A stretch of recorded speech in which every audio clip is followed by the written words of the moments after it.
This is Game Set Match Kentucky, episode 31, recorded on Thursday, June 22nd, 2023, entitled Bryan the Intern.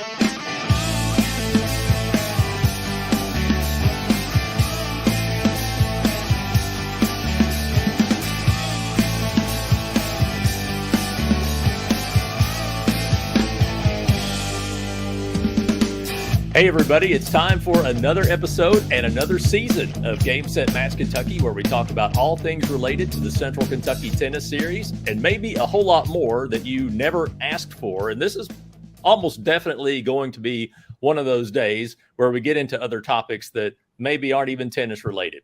We're recording on Thursday, June 22nd, 2023. I'm Chris Godby, the chairman and one of the founders of the CKTS, where the lines are good and sandbagging is for golf. I'm not in my usual location, my home office in Russell Springs. My kids are at home today and my wife is not working today. So there's a lot of busy activity going on at the house.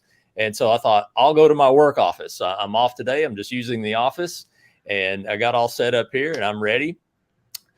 Chad Young is here from his home in Scottsville.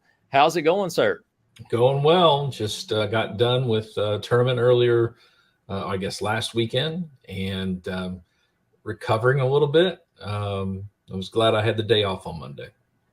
Yeah, we're going to talk a little bit about your tournament a little bit later in the program. Now, it's been a while since we had an episode. We do tend to go through long periods of time without an episode. So it was in December. It's been actually 6 months and 2 days since our last broadcast when we had a Christmas episode. And we talked at that point about our wishes for our tennis wishes for the new year, or tennis Christmas wishes or something like that. And you mentioned that you just want to be healthy. And so how's that going? You know, I'd say I didn't remember that wish, but I've been pretty healthy. There are more immediate needs. So if I was going to ask Santa for anything, I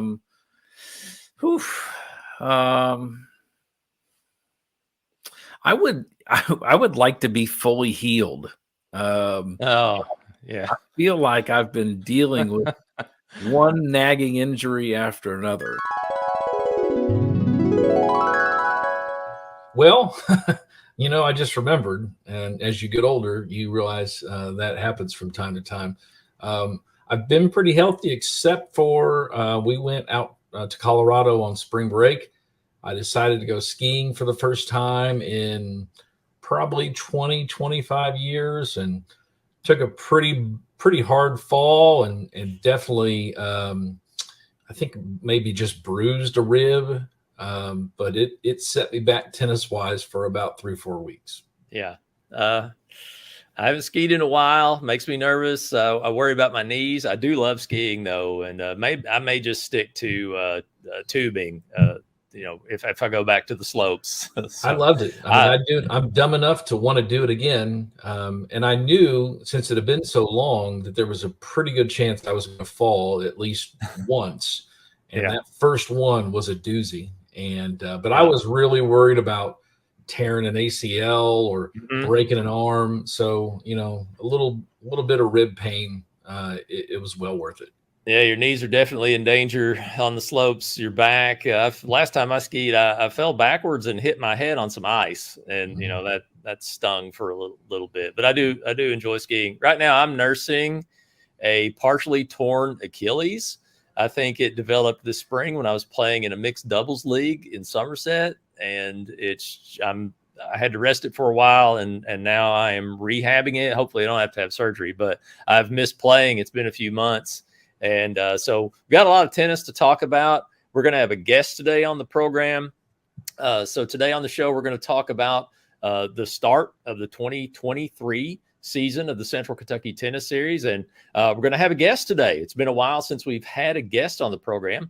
And we're going to say farewell to someone who's been with us behind the scenes for several years. It's a new segment where we're gonna have some guests, more guests in the future, Chad, I think, and I'm gonna call the segment "Tennis Nuts."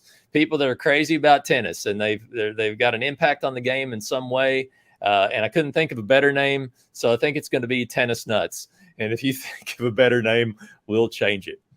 We'll also look at things that are maybe coming up on our tennis calendars. Are you ready for me to tell you about Vision Cabinet Source? I'm definitely ready. Vision Cabinet Source is a kitchen and bath cabinet supplier that ships all over the United States and has for well over a decade. Whether you're building a new home or renovating a room in your home, Vision Cabinet Source can provide you with classic cabinet styles that are well built and affordable. You'll also find that they go above and beyond to provide service that exceeds expectations, from answering your initial questions to ensuring that you're happy with the final delivered product. Every Vision cabinet is built upon their promise to deliver well-constructed cabinets made from solid hardwoods, classic, versatile designs that complement your style, affordable options that fit your budget, on-time delivery with shipment within 24 hours, accessible personal service you can count on as well. They have many different painted and stained lines of cabinets that are stocked in their warehouse in Campbellsville, Kentucky. And in making these beautiful cabinets, they have a 17-step finishing process that assures top quality craftsmanship. Go online and look at their styles and designs for yourself. You'll agree that they do great work at an affordable price. Check them out on their website at visioncabinet.com, or you can call them at 270-465-3222. Be sure to tell them you heard about Vision Cabinet Source right here on Game Set Match Kentucky. Are you ready for me to tell you about Family Medical Centers? Tell me about Family Medical Centers. Family Medical Centers is a community health center with more than 155 locations throughout South Central and a portion of North Central Kentucky. They've been providing health care to Kentuckians for over 15 years. They provide complete primary care services and also offer pediatrics, OBGYN, oral health services, school-based health centers, behavioral health services, substance use disorder treatment, a pediatric wellness program, a workplace wellness program, and a discount pharmacy program, as well as outreach services, local scholarship opportunities, and much more. Family Medical Centers has been recognized as a national quality leader by the U.S. Department of Health and Human Services. Check them out on their website at cfmcky.com or on Facebook at facebook.com/Family Medical Centers. And you can find them on Instagram and Twitter at Cumberland FMC. And a big thank you to Vision Cabinet Source and Family Medical Centers for sponsoring Game Set Match Kentucky. Well, the 2023 season of the Central Kentucky Tennis Series is underway. We're a quarter of the way through already. It all began on Memorial Day weekend with the Bryan Classic in Glasgow. Now, Chad, this is the first official tournament we've had on Memorial Day weekend. I believe we had one of your early tournaments as a trial tournament or an exhibition tournament on Memorial Day weekend many years ago. But with, I was going to just say that I thought it went really well. Trina Rickard, as a director, did a really good job once again. She had a good number of players for everything that was going on. Let's take a look at everything that was going on. First of all, it's Memorial Day weekend and people are traveling. You're at a point in the calendar where you're between the high school regional tournaments and the high school state tournament. And just a lot of stuff going on. And she still has strong numbers and great weather, thankfully, mild weather. So you're taking a look, viewers are taking a look at a few photos that I shot at the tournament. Next, we went 3 weeks later, after the Bryan Classic, it was time to cruise down I-65 to Bowling Green for the Kids on the Block Points for Puppets tournament presented by Parker Lord and Foundation Solutions Group. That's always a mouthful of a tournament name. Chad, you are the director and have always been the director of that tournament since its inception. Tell us a little bit about your experience that weekend and how everything went. You know, as you said, there's a lot going on in tennis. This has been a pretty busy last month or so. As you mentioned, we had the region tournament and Trina's event, and then the state tournament. Then we hosted the 55 and over state championship out at the Warren County Tennis Facility. Then the 40 and overs were in Lexington the next weekend, and then the Points for Puppets tournament. And so it's been a kind of a whirlwind. We had good numbers. We had hot weather, but it wasn't as hot as we'll have later on in the season for sure. But we had a really good event. Everyone seems to love coming to Bowling Green. We have great facilities, and we only use part of our facilities. We use just the 2 sites at South Warren High School and Buchanan Park, which are only a mile away. But we've made some improvements to South Warren that I think has made it a better site. And we had a lot of good tennis over the weekend, and it was a pretty successful event. Well, the viewers are looking at some pictures right now, including some drone photos I took of the facilities. You had it at 2 beautiful facilities at South Warren and at Buchanan Park.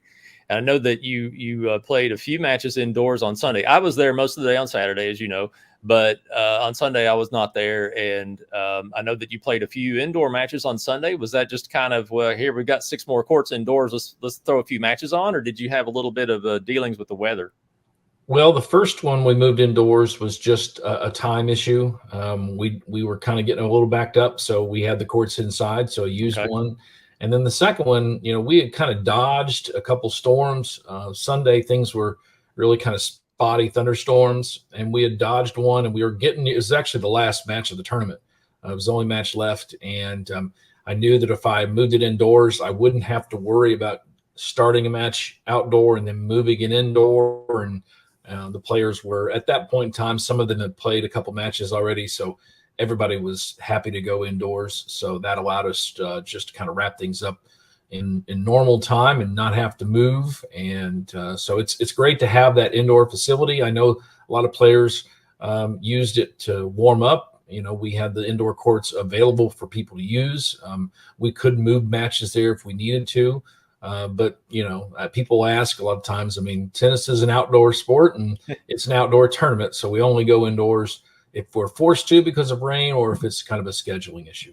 Right. And well, we won't go through the results of these first 2 tournaments today. I know that's something we kind of normally do, but I want to make sure we have plenty of time for our guest today. Oh, and another thing too is the point standings might be ready for the next episode. They are not ready yet. I don't think that's a surprise to anybody. But we're just about to bring on our first tennis nut. For the last several years, our CKTS tournaments wouldn't have gone as smoothly as they did without the help of today's guest. For 8.5 years, Bryan Hash has been the manager of competitive and recreational tennis at USTA Kentucky, where he oversaw junior team tennis and served as the tournament director for the JTT State Championships and the Joe Creason Junior Qualifier. Bryan oversaw sanctioned tournaments and player rankings. He's also been the liaison to the junior recreation, junior competition, and adult competition committees. He has trained and assisted our tournament directors. He's helped us with sanctioning our tournaments, and he has basically held our hand through many changes over the years. The sad news for us is that Bryan will be leaving his position at USTA Kentucky at the end of this month to embark on a career in finance. Bryan Hash, welcome to the program. Thanks for having me. I appreciate it. Tell us a little bit about your background in tennis. How did you get started and become a tennis nut? Well, as a kid, I started to play around the age of 10. There was a camp at the local high school that the high school tennis coach put on that I joined, was looking for something to do. And just kind of picked up the sport pretty quickly. Of all the sports I played a lot of sports when I was a kid. Tennis was definitely the one that kind of came to me the most natural.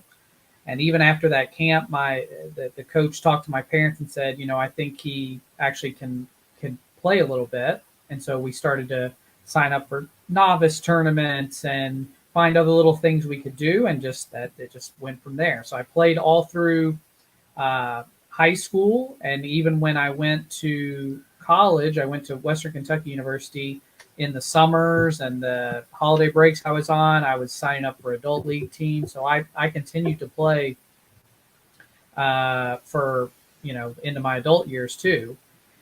And then when I got out of college with a degree in broadcast journalism, was working in television and radio for several years, and there was a point where I was ready to do something different.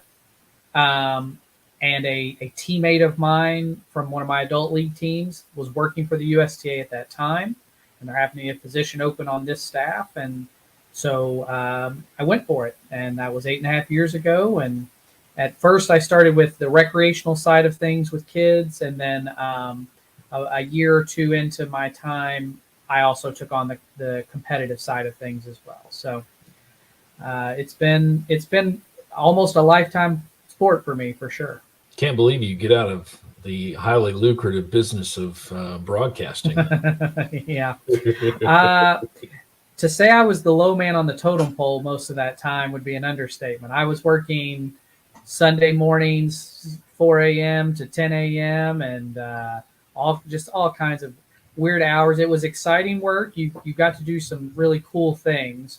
But the pay wasn't that great, and the hours were rough. And there was a point when it was time to do something a little more, I don't know, stable, I guess, would be the way I would describe it. I think the picture on the wall behind him probably had something to do with that too. That was a factor. I mean, I definitely, when I started in TV and radio, wasn't dating anyone at that time.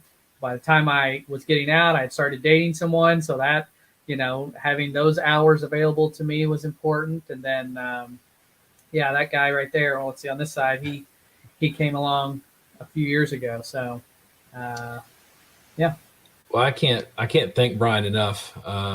As Chris said, people have no idea how important Bryan has been to the success of our tournaments. We've gone through kind of a pretty seismic shift in the way that we run tournaments, the software that we use over the last couple of years, and he's been hugely helpful in helping us transition. But he's also taken on more work. It used to be where the tournament directors would enter the results or the entries themselves, but since we've moved to a new platform, I mean, every single entry that when people register for a tournament, Chris sees it, I see it if it's my tournament, and Bryan sees it, and Bryan is the one that has to put in all of those entries. And as Chris said, I mean, sometimes that's 200 plus, and so Bryan's really the first step in our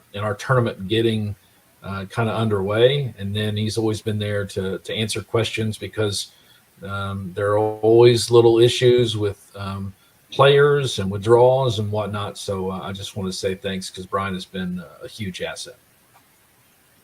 Well, I appreciate it, and I think it's been a mutual thing for us.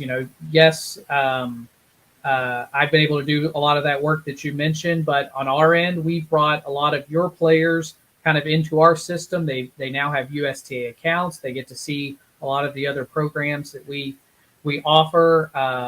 And I got to, as Chris said, I got to train 7 or 8 tournament directors on our system, which is a huge thing, trying to get people kind of informed on this new admin system that we released in 2020. So, it's been as much a benefit for us as it's been for you all. So I told Chris I was going to ask a question about, kind of where tournaments like ours fit in the overall picture. And obviously, when you talk about playing USDA tournaments, a lot of people think of the highly competitive. You mentioned Chris mentioned the Creason. It's a qualifying tournament. We're talking about level 3s, 4s, and 5s. And when the effort was made to make our tournaments sanctioned, because I mean the CKTS has been around for 20 plus years, and we've only been sanctioned for the last couple. And I know the USTA kind of thought there was value in smaller, I'll call them community-based tournaments like ours. Mm-hmm. And so what do you see from your time at the USTA, the value of having the tournaments like ours? And then also at some point in time, kids transition from our tournaments and need to start playing some of the higher level tournaments. That's right. I mean, the reality is the majority of kids that are playing tennis are going to be what we would consider intermediate kind of players, right? They're probably not going to play Division I tennis or professional tennis. Okay, that's not the path for most kids. And so I think a reason the CKTS was attractive to us to try and partner with is you all had this system in place of community-based tournaments. I think that's a great way to describe it, where you have a group of tennis players who want to play tennis. They're not looking to travel to other states to play it, and their community is offering these events. And, you all just had it so well organized, and it's been so long standing that it was just kind of habit for a lot of people in that region to play these tournaments. And they just fit what we really tried to focus on, which is the reality is the majority of kids are kind of in that skill level that the CKTS tournaments really are attractive for. And, so for us, I mean, it just kind of was a perfect fit, a perfect puzzle piece for us when we really started to kind of increase our partnership on the junior side. On the adult side, adult league from USTA standard it just swamps a lot of the things that adults do. And so we have always struggled to create and grow independent adult tournaments. That's where you all, and there's a couple other tournament series out east that have had these adult tournaments for a long time, and you all keep those adults playing in tournament play, which is something that we are very envious of, that you all have been able to keep your adults playing tournaments and not just focusing on adult league. So I think we're just, I've always been just wildly impressed with how well you all run things, how your players clearly love clearly love playing your events so much. They just come back year after year. And that's how you all do your stuff, is how we'd love to do the things outside of CKTS in the tournament world. Well, I definitely appreciate all those kind words, and it's absolutely true that our partnership has been mutually beneficial. I think it's opened up some doors for both of our organizations, and it's been a really good partnership. Now, I want to shift gears or change gears just a little bit, Bryan. A lot of our listeners wouldn't know this. I bet a lot of our tournament directors don't know this because you're kind of low key about it, but you've got this parallel career going on as a sports journalist. You mentioned that you were in broadcast journalism as a student, and you've got this sports journalism career going on under the moniker of Bryan the Intern. Yeah. And probably the first time I heard you on radio was the post-game show of the 2012 national championship, where the UK men's basketball team, the Kentucky men's basketball team, won that national championship. In fact, they replayed that show just a couple of years ago, that post-game show on KSR. And I had seen your articles on KentuckySportsRadio.com. I'm sorry. But it wasn't until I started following you on Twitter. I think Matt Jones had retweeted one of your tweets, and I clicked on it to read it or whatever. And I clicked on your profile, and I recognized you. And I remember texting you, and I said, "Wait a minute, are you Bryan the Intern?" And you were like, "Yep, that's me." Yeah. So, yeah. Can you tell us about how you got started writing for KSR and what Sure. that experience has been like? And Chad will just kind of have to sit through it because he's from Indiana and he's an Indiana basketball fan. So bear with it for a few minutes, Chad. I'll make him wait as long as possible then. I'll get my trash can. Do we want to break down the 2012 NCAA tournament game that year? I think we need to go back. I think we need to go back to earlier in the year in November. That's the meaningless regular season game. December shot is what I think about, and when I think of the 2011 I'm sure. season. That's all Indiana fans think about, I think. Well, I mean, we can fast forward to the 2016 NCAA tournament too, Bryan. I don't remember that one. I wish Chris hadn't told me this before we started, because I mean, Bryan knows, and I'll let him get back to the question was asked. I mean, I used to work in radio, and we brought KSR on, I don't know, about 6-7 years ago, I think. And I mean, we're a conservative talk station, and we're a talk station. And so to bring a sports talk program that's hosted by someone who's not the most conservative was a little bit of a leap. And I got a whole lot of hate mail. But I've known Bryan Hatch for a long time. I had no idea there was this connection. So my mind was kind of blown.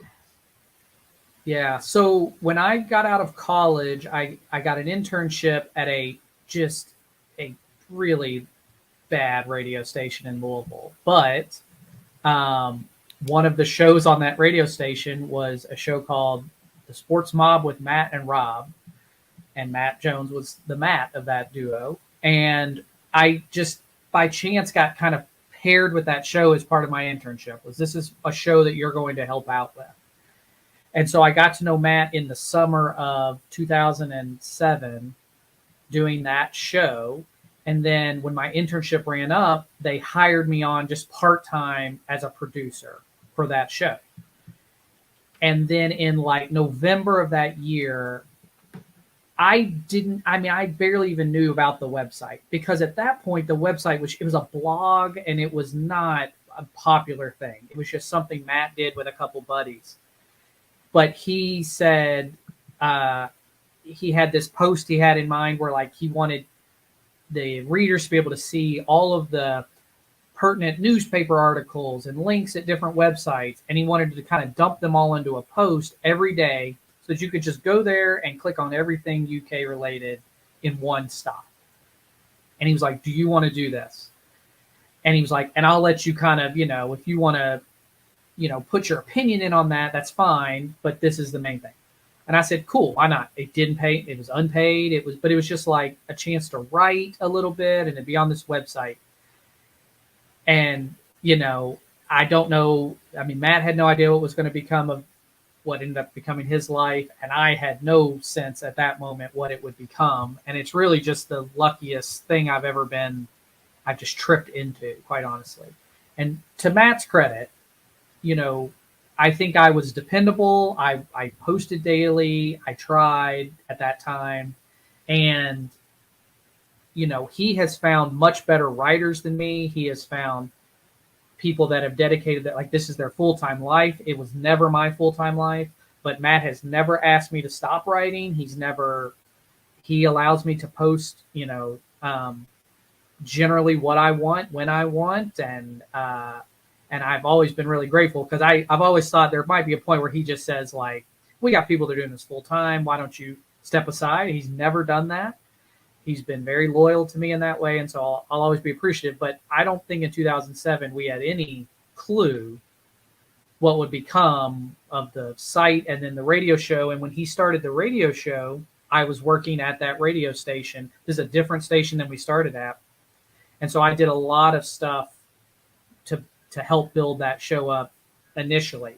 I didn't work with Chad, but the first 2 or 3 affiliates that we added with KSR were affiliates that, like, I was calling in Somerset, I think, and I forget a couple other places, but I was kind of at the beginning end of that, of like trying to get the show statewide. And it was hard to convince people at that time, like Chad talked about, you have a conservative talk station, bring on this radio show with this liberal guy, really.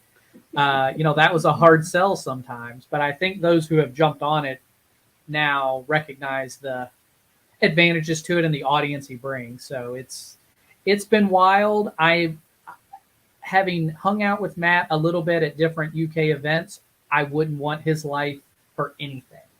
He is just, he's pulled at and not screamed at negatively necessarily, but just everyone wants a piece, everyone wants a picture, everyone wants everything. And that to me is why you talked about me kind of keeping them separate. And that's why I'm happy that I didn't have my actual name on it. I had this kind of nickname, and I always kind of kept them separate because I didn't want that notoriety. I didn't want anybody to really know when I go out to a restaurant who I am, and that I've been able to kind of keep that. And that's been, I'm happy I made that decision. So since this is a tennis podcast, I have to bring up the fact that, if I'm not mistaken, Matt says he played tennis. In Whitesville? Is that Middlesboro. Middlesboro Independent. Yeah. We went and played a couple times, and this would probably have been like 10 years ago. And Matt can play some. this was my next question. This was my next. Go ahead. Yeah. Sorry about that. You're gonna ask if they've ever played? I wrote it on a Post-it note just 2 minutes ago. No. Go ahead. Go ahead, Bryan. Yeah, I mean he can play, like he can play, but I could handle him pretty easily on the court. Hopefully he doesn't see this because he's going to probably call me out on his radio show about it. But no, he can play. He can play a little bit. I can see when he says, he did pretty invited well. to be on this program, and I have actually had a quick conversation with him about it once, and it never materialized. But he seemed willing to come on. Maybe I'll let him come on and defend himself. But that was a question I had: is can you beat Matt in tennis? And it sounds like you can, or you have. We haven't played in a long time. When we played, and we played like once or twice, I was able to beat him. I don't know. I'd say 6-2, 6-3 in a set. So it was kind of that, where it was competitive, but I wasn't that concerned about losing it necessarily. And I know, I know his back has been giving him fits lately, so yeah. I'm not sure how much he's playing or if he even really could right now. But I'd love to set a match up or something. That'd be a lot of fun. How's there not been a Ryan Lemon Matt Jones match? I mean, because that would be entertaining for different reasons. Well, and I appreciate Matt. They have this guy that calls the show that wants to pitch pickleball all the time. And Matt has been like a wall against pickleball for a while. So I've always appreciated that. If you believe pickleball and tennis are rivals, Matt's always taken the stand for tennis. So I have referred to it's going to make some people mad, but I've referred to pickleball as tennis's ugly cousin. I think that's a fair comparison. Yeah. But yeah, no, I mean, it's the whole KSR thing has just been a wildly, I'd say stupid in the good way. It's just been this stupid thing that I've been a part of, and I've always kind of just been on the fringes of it, but I've been so appreciative that I've just had that little bit of like impact with it. You know what I mean? I never wanted to be Matt or Drew or Tyler or any of the main writers. That's just never been my thing. I've liked just having my own little niche, wild opinion piece that I can put out every now and then. And I think I've just owned that, and I haven't regretted that for a second. Bryan, what are you going to miss about working in tennis as a profession? Well, first off, USTA Kentucky staff is tremendous, and you all dealt with a variety of these people over the course of time. It is just the best workplace I've ever worked at. Both relationships with everybody is great. Our boss is fantastic, Jason. There's just a lot of support, and it's just all positives there. So I will miss that because I think that is not something you get at every workplace, And then for me, there are two things that I'm going to miss on the actual tennis side of things, especially leaving now and thinking about some of the kids that I saw play when they were 8, 9, 10 years old. And then I went to the state tournament a couple weeks ago and seeing those kids winning state championships or, going deep into the tournament and seeing them now at 16 years old, 17 years, whatever. It's crazy to me that I've pretty much seen their entire junior career, but it's been, when those parents come up and say, thank you for what you did for them when they were 9, and now they're competing for state championships, that kind of makes it feel worth it for sure. And then, we have built an adult recreation program in Louisville and Lexington and Somerset called Drop Shots that I'm really proud of because it's something that I built from the bottom up, and it's just been growing, and we're getting people who are looking for recreational adult tennis. So not adult league, but looking, for what we always call like rec league softball, but for tennis. And that's just really been wildly successful for us, and kind of being on the ground floor and seeing that built up and knowing that I can lead that to the next person and it's there. It's not going anywhere. It's going to be a stable program we've got moving forward. That feels really good too, and I'm going to miss kind of being a part of that. I've played drop shots many times in Somerset, and didn't realize you were so much a part of that, getting that started. So I appreciate that. I had a lot of fun with that, and so that's it's been a fun thing to do. It's been a couple of years since I've been able to do it, but I was kind of there playing with them early on. So speaking of playing, do you foresee yourself still playing a lot of tennis, even though you're not doing it professionally? Oh yeah, I could see myself playing more tennis now than I have, because for instance, drop shots is a good example. That is the kind of league that I would love to play in, but I ran it. I was coordinating it, and so I couldn't play in it. So now that I'm no longer going to be coordinating it, I could see myself signing up and just becoming a player. I had not played adult league tennis since 2020 because our son was born in January of 2020, and then obviously COVID happens, and just going through all of that and getting through infancy stage and just all those things that occur, I really had dropped out of playing competitive tennis. And then this summer, I started playing mixed doubles and signed up for mixed doubles, and I've just really enjoyed it. And now our son's 3, so it's just a lot more manageable.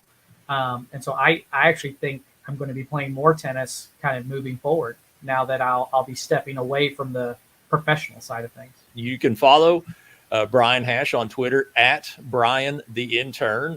That's at the bottom of your screen. Just this week, KSR posted a video featuring Bryan. This is the first time I'd seen you do a video, Bryan. Maybe you had before, but this is the first time I've seen one. And it was called The Top 50 Most Impactful Moments of John Calipari at Kentucky. I'll also put a link to that video in the show notes, or anybody can find it at KentuckySportsRadio.com. By the way, Bryan, the news just broke on Wednesday that Antonio Reeves has returned to the UK men's basketball team. I had totally given up on him, and I think most fans had, since he was enrolled at Illinois State for summer classes. Now, would this have possibly, his return, have made the cut in your video, or is it too early to make that kind of pronouncement? Well, I think in part it will be what actual impact will he have on the team this upcoming year. So there is some debate on actually what his role will be on this year's team, because they do have quite a lot of good guards and wings coming in from the freshman class. And so if he plays the same role he did last year, which is, providing a lot of points, and this team that's upcoming makes a deeper run into the tournament, I think you could absolutely say that'd be in the running, because without him, it was just going to be such a freshman heavy team that it was hard to see them being able to make a Final Four kind of run. So he could be that kind of stabilizing piece that gets you there. And if he does, then I think he becomes a fan favorite, one of the most fan favorite players of the Cal era. And then, I think that him coming back would be in the running for most impactful. Well, in the KSR radio show, if he doesn't, and they have a season like they've had the last couple, turn the heat up on Calipari. Turn it up. I think it's already up pretty good. They're in a tough spot with Cal for sure, and he needs this team to be good.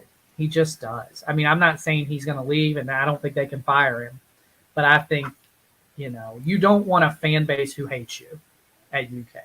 I mean, that's how it kind of got with Tubby, I think, at the end. I'm not sure they were going to fire Tubby after that year that he left, but the fans had been done with him. And so that just makes it a miserable experience. So, and I think that's where the fans are teetering right now. If you have another 8, 9, 10 loss season and you don't make the Sweet 16, I think the fans are done.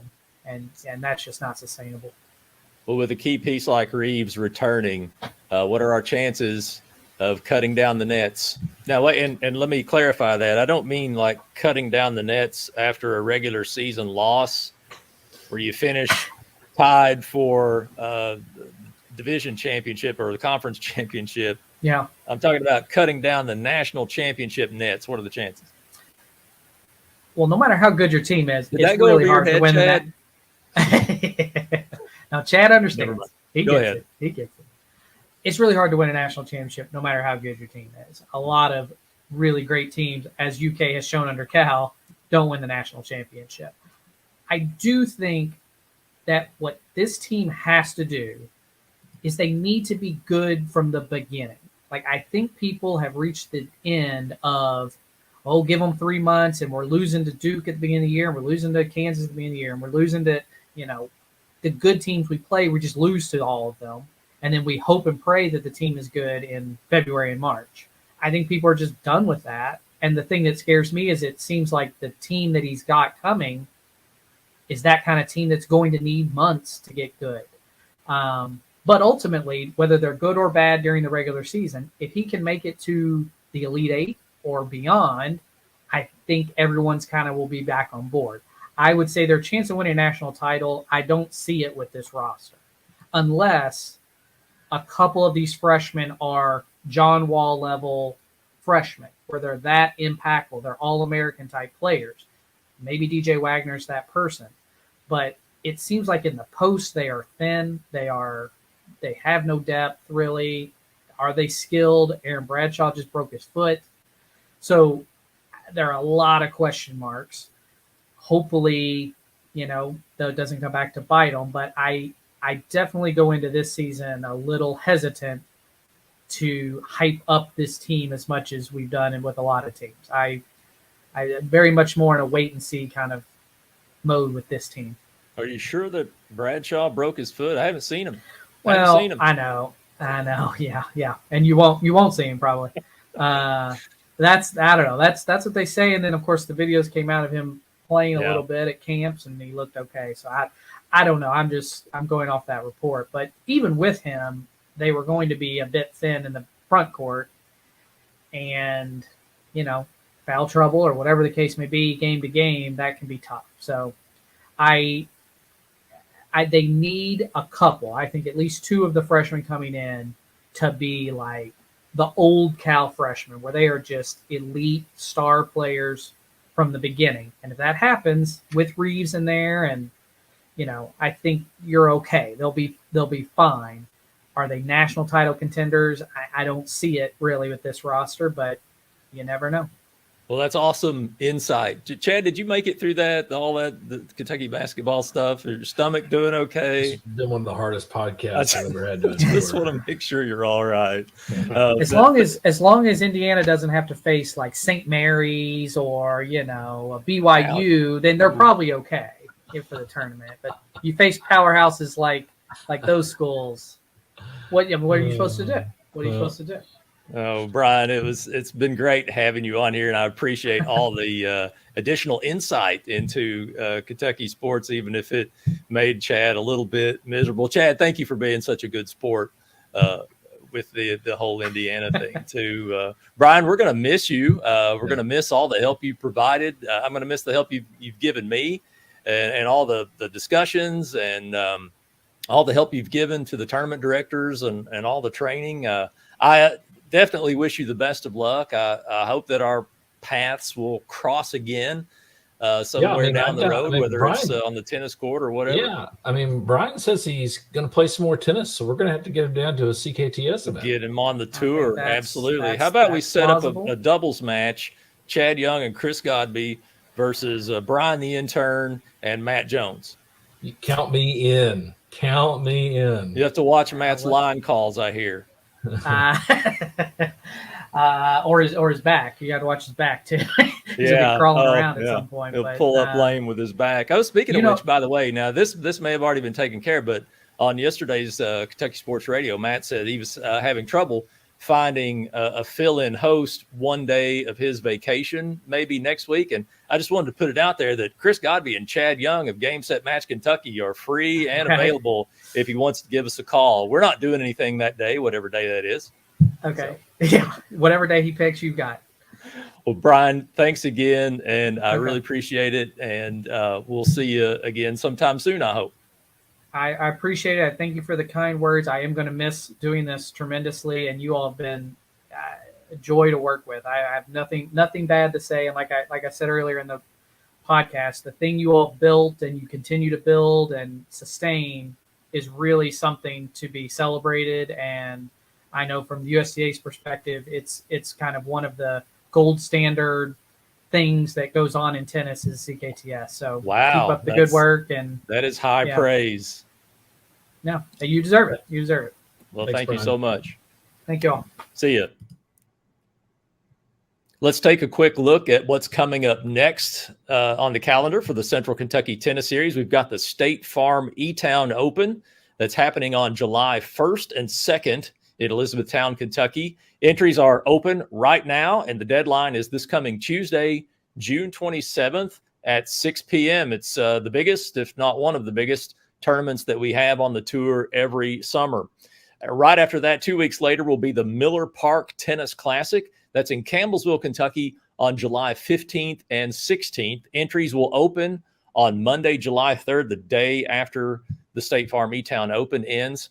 And the deadline for the Miller Park Tennis Classic is Tuesday, July 11th at 6 p.m. Eastern Daylight Time. You can always visit cktstour.com to get information about our tournaments or register for our tournaments and to see our complete tournament schedule.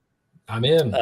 Yeah, I haven't played E-Town in over 10 years, but I registered yesterday. I saw your registration. I saw the part of the registration come through. What did you actually sign up for? Mixed Playing open. doubles? Yeah, mixed open. Mixed open doubles with? Minda Schaefer. Okay.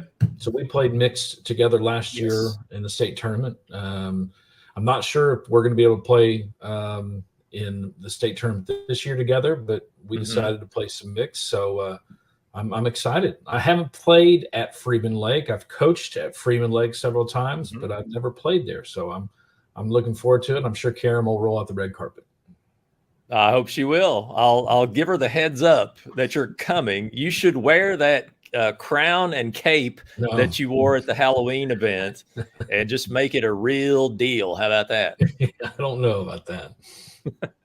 Well, for more tennis action that's going on around the Bluegrass State, check out USTA Kentucky. Go to USTAKY.com or KentuckyTennis.com.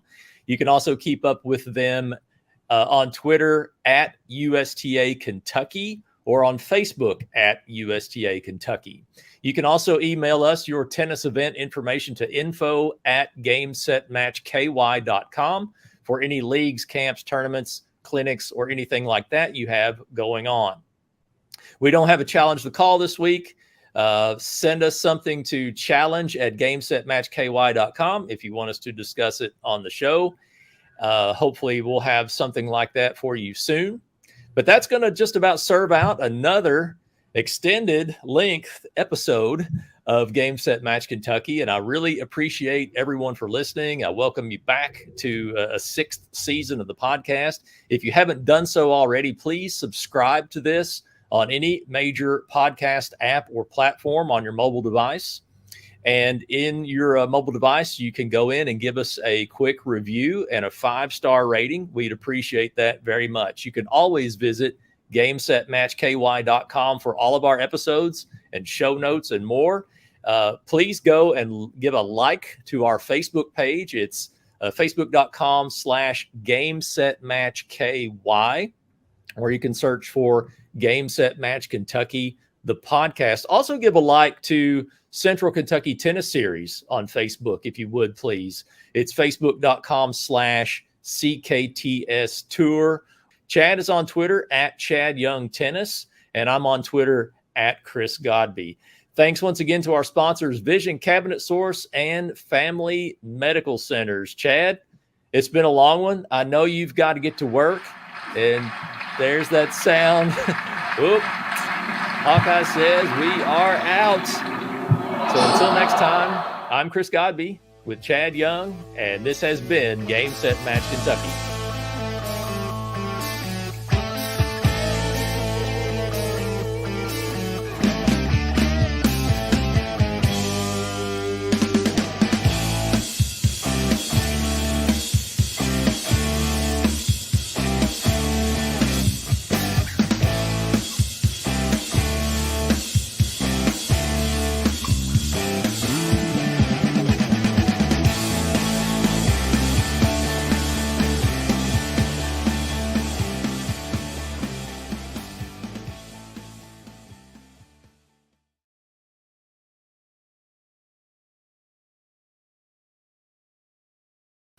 I have another question. It's kind of a little bit of a tangent, but I know some big time UK fans, and there was one who was playing in the 55 state tournament, and we were curious to know how he would handle being on the court with probably the one of the best UK great basketball tennis players, and that's Kyle Macy, who's still very active. And I wonder, have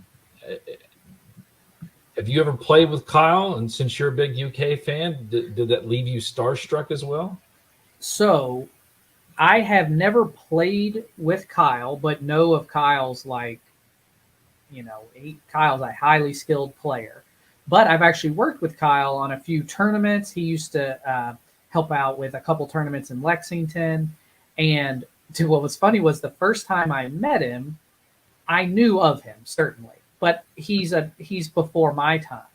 But I told my dad that, I have this meeting with Kyle Macy tomorrow to talk about tennis. And he just was like, well, can you ask him about that? Can you ask him about this? Can you ask him about this free throw? Can you ask him about this game or whatever? And I'm like, Dad, I can't just be a fanboy for you because I'm meeting Kyle Macy here. But it was like my dad was just so excited that I was getting to meet Kyle Macy. And Kyle's super nice guy and was really helpful. And I think I don't know if he still is coaching at he was coaching at Lexington Christian, I think. Isn't that right? He's still at LCA. So but yeah, we haven't people discussed played with Kyle. We haven't discussed the fact that he's a Hoosier that defected, but well, I know it started at Purdue, wasn't it? Purdue, right? Yeah. That's even worse sometimes in the UK. Yeah, and I remember he stayed in Lexington. I remember the first time I met him at the E-Town Open. He plays that almost every year, I think, and I went up and introduced myself to him, and I was kind of fanboy because I remember he was playing when I was on elementary school basketball teams, and I would kind of wipe my hands on my socks like he would before shooting free throws and all of that. And when I walked up to introduce myself to him, and I just was really, trying to play it cool. And then I talked to him for 3 or 4 minutes, and then I remember calling my dad. I just met Kyle Macy. So here's what's funny is, obviously Kyle was a tremendous basketball player, and people who were fans in that time loved him. He's one of the all-time favorite UK fans. I was at an adult league championship years ago, and Todd Swoboda was playing, and Todd Swoboda was like 6'8" or something, and so in tennis, huge advantage there, and he's a great tennis player, and that for me was like, and Todd Swoboda was the end of the bench guy, but for me that was almost the guy I was like, I can't say anything to Todd Swoboda, like I like that was my era guy, even though Kyle was significantly a better player. So I still have that same feeling of guys of my, in the 90s and whatever, if I see them out and about, I kind of have that same nervousness